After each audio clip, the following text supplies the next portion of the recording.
शंकर भगवान की मूर्ति नहीं, शंकर भगवान का शिवलिंग होना चाहिए। राम जी की मूर्ति हो, कृष्ण भगवान की मूर्ति हो, लड्डू गोपाल की मूर्ति हो, ठाकुर जी की मूर्ति हो, सबकी मूर्ति चल जाएगी, पर शंकर भगवान के शिवलिंग का स्वरूप। मूर्ति और शिवलिंग में अंतर क्या?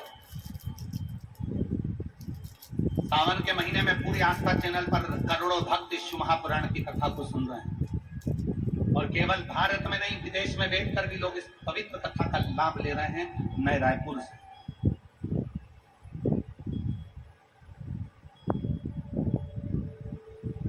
कनौज की इस पवित्र भूमि से करोड़ों शिव भक्त आस्था चैनल के माध्यम से, फेसबुक यूट्यूब के माध्यम से कथा सुन रहे हैं। आज की कथा में आप स्मरण करिएगा कि मूर्ति और शिवलिंग में जमीन और आसमान का अंतर है। 33 कोटि देवताओं की मूर्ति होती है, पर शंकर भगवान का मूर्ति नहीं, शिवलिंग होता है। कारण मूर्ति केवल एक की होगी, केवल मूर्ति केवल एक।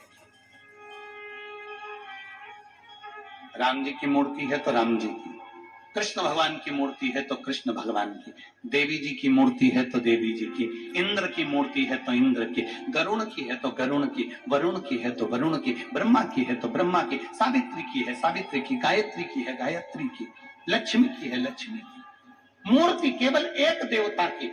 राम जी की है तो राम जी की, कृष्ण की है तो कृष्ण की। मूर्ति एक देवता की होती है, और शिवलिंग एक देवता का नहीं।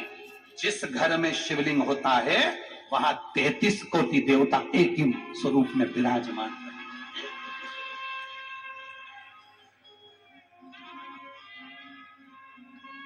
मूर्ति में और शिवलिंग में अंतर है, बहुत जमीन और आसमान का अंतर है।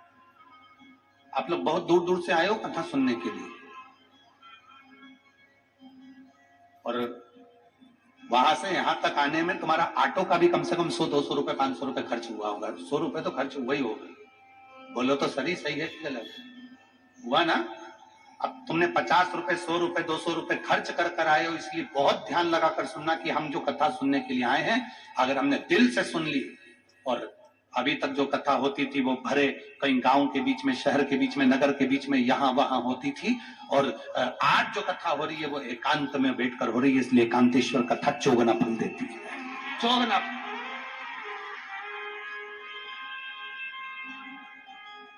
मूर्ति में और शिवलिंग में